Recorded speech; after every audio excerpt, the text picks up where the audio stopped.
Praise the Lord. கர்த்தர் நாம் மகிமைப்படுவதாக. இயேசு கிறிஸ்து உயிர்த்தெழுந்த பிறகு அடிக்கடி யூஸ் பண்ண வேர்ட் சமாதானம். அன்றைக்கு கல்லறையில் அவரை தேடி சென்ற பெண்களை பார்த்து சமாதானம் என்று சொல்லுகிறார். அவருடைய சீஷர்களை பார்த்து சமாதானம் உண்டாவதாக என்று சொல்லுகிறார். அவர் நமக்கு சமாதானம் அருள மிகவும் ஆவலாய் இருக்கிறார்.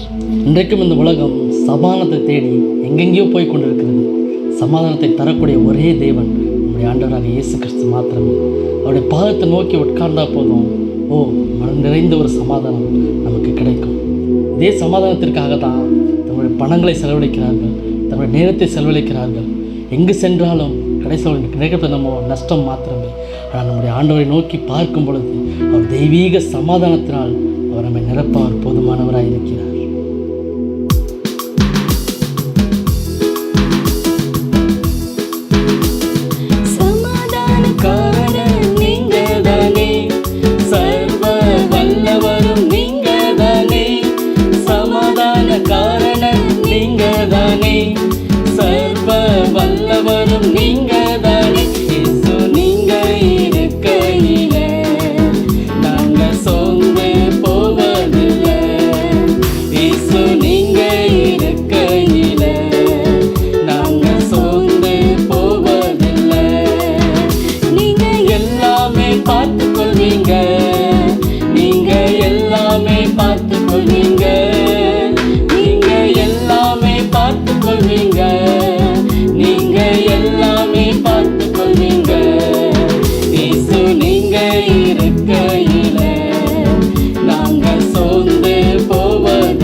ஆலோசனை கத்த நீங்க தானே, அதிசய தேவன் நீங்க தானே, ஆலோசனை கத்த நீங்க தானே. இயேசு நீங்க இருக்கையில நாங்க சோர்ந்து போவதில்லை.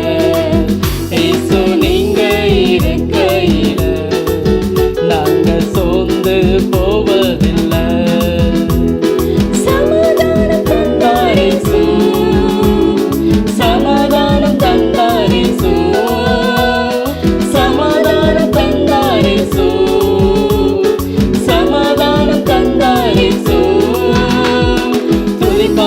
நான் பாடி இயேசுவையை போற்றி என்றென்றும் வாழ்த்திடுவேன். துதிப்பாடல் நான் பாடி இயேசுவையை போற்றி என்றென்றும் வாழ்த்திடுவேன். அல்லேலூயா ஆமென் அல்லேலூயா, அல்லேலூயா ஆமென் அல்லேலூயா, அல்லேலூயா ஆமென் அல்லேலூயா, அல்லேலூயா ஆமென் அல்லேலூயா. விடுதலை தந்தார் இயேசு, விடுதலை தந்தார் இயேசு, விடுதலை தந்தார் இயேசு.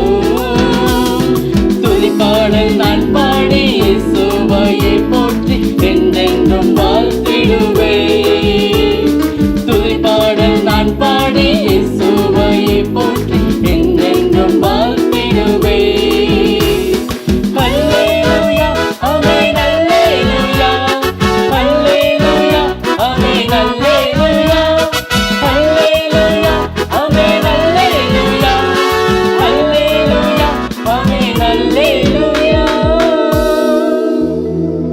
நம்ம ஆராதிக்கிற தெய்வம் அவர் சமாதான காரணர். நமக்கு சமாதானத்தை உண்டு பண்ணும் ஆக்கினை அவர் மேல் வந்தது. அவரை நோக்கி பார்க்கும் பொழுது, அவரை துதிக்கும் பொழுது, அவரை உயர்த்தும் பொழுது இந்த தெய்வீக சமாதானத்தினால எடை கட்ட அவர் போதுமானவராக இருக்கிறார். ஆமென். God bless you.